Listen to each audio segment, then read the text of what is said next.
We're following that breaking news out of Cambria County. You're looking at the effort to retrieve the bodies of 5 babies believed to be buried at the Cambria County-owned cemetery there in Ebensburg. Today, County Coroner Jeff Lees is working to solve a mystery and perhaps put closure on a dark moment in Cambria County's history. He tells us this operation is to recover the remains of the babies, 3 of whom were determined to have been murdered by their own mother in Gallitzin nearly 95 years ago.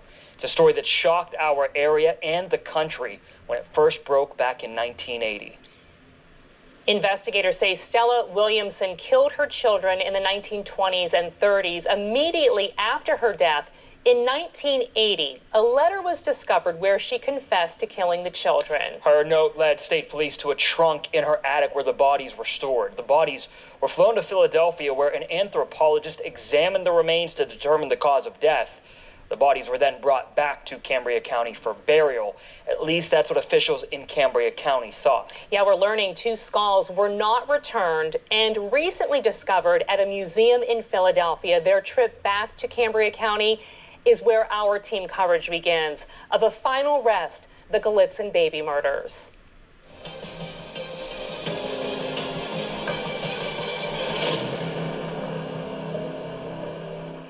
We'll have a look back at the history of the case from our Jonathan O'Halloran. And we'll hear from Emily Marinas. She has more on how the Mutter Museum recently discovered the skulls in their possession. But first, Brock Owens is live at the cemetery where teams work to uncover the remains today. Brock, what did County Coroner Jeff Lees tell you? Janet Shaw, nothing but brick, sewage piping, and more questions than answers. That's what Cambria County Coroner Jeff Lees says was in the hole that was dug up behind me in Potter's Field. It was a 30 by 30 foot hole where they were looking for the baby remains before deciding to stop looking and burying the 2 skulls of the babies recently discovered. After the 5 babies were discovered in 1980 and sent for an autopsy in Philadelphia, they were thought to have been sent back and buried in Laurel United Cemetery in Cambria Township. That's where the county coroner's office and anthropology team from Mercyhurst University, an experienced backhoe operator, and Cambria County Box 11 were set up today, hoping to reunite the babies.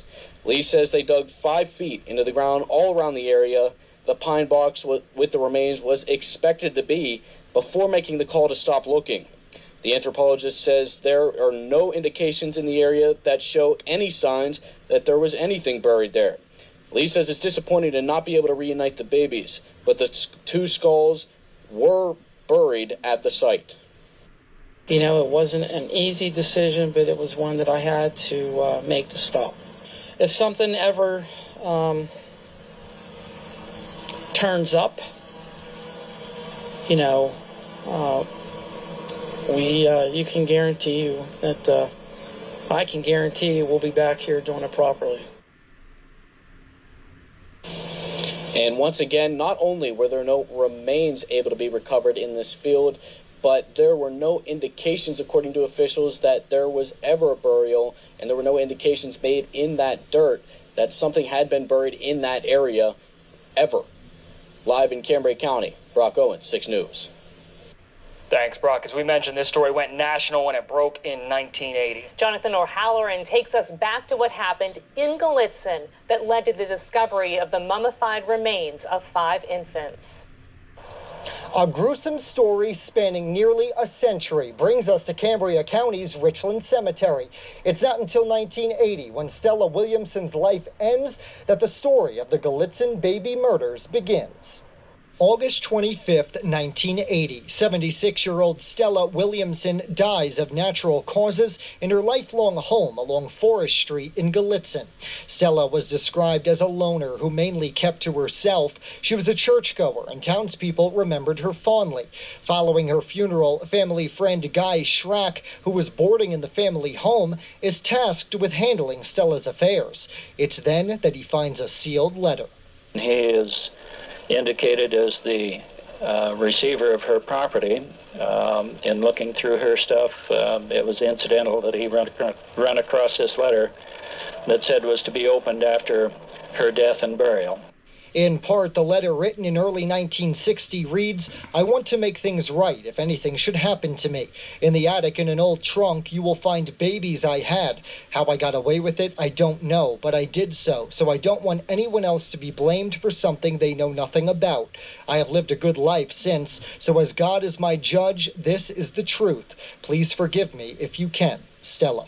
The letter led investigators to find the mummified remains of 5 infants, all under the age of 1, wrapped in newspaper that was dated from 1925 to 1933. Soon, newspapers and media outlets from San Francisco to New York City pick up the story, and the small town of Gallitzin is thrust into the national spotlight. The remains, seen here being loaded into a state police helicopter, was taken east to be examined by some of the most renowned scientists of their time.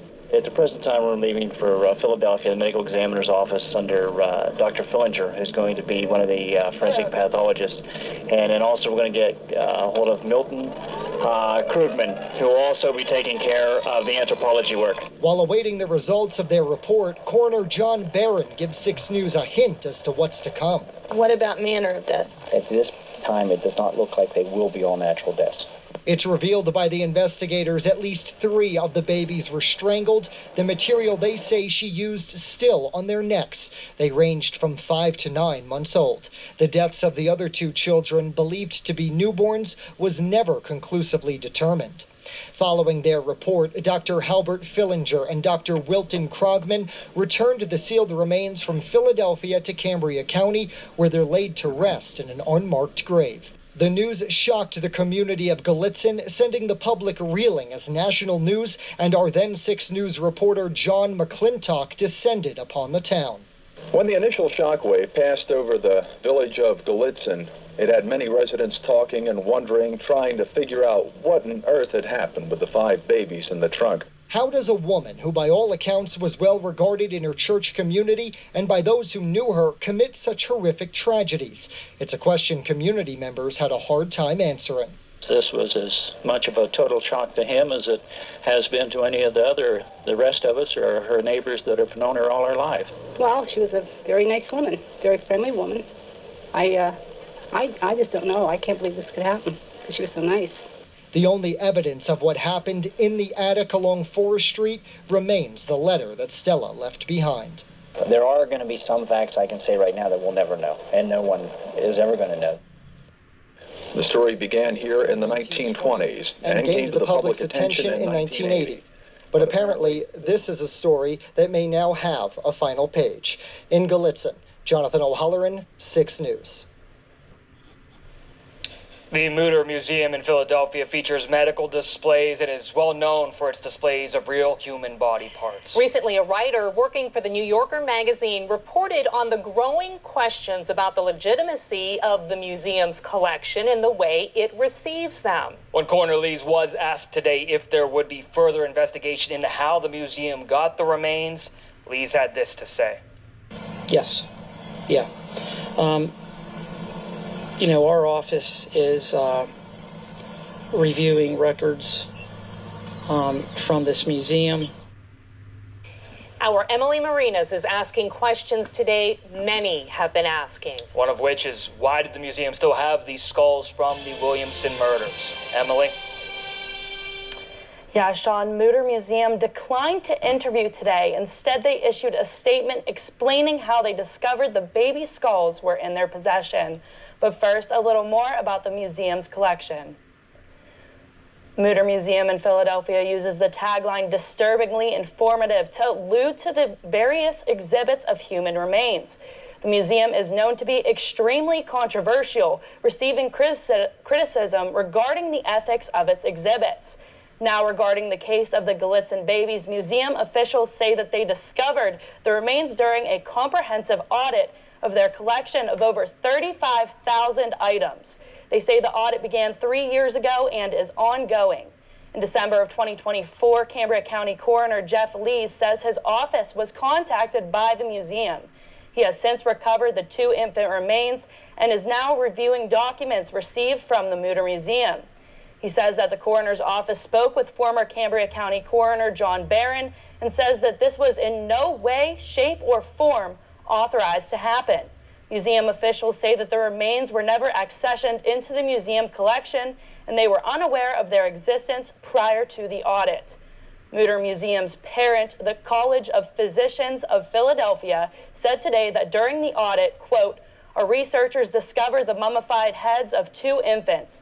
These remains were transferred to the museum in 1999 as part of a donation from the late Dr. Halbert Fillinger, an esteemed forensic analysis. Museum officials say that their highest priority is the safe and respectful treatment of all human remains. Lee says that officials have just as many questions as the public and are hoping to get to the bottom of things. Live in the studio, Emily Marinas, 6 News.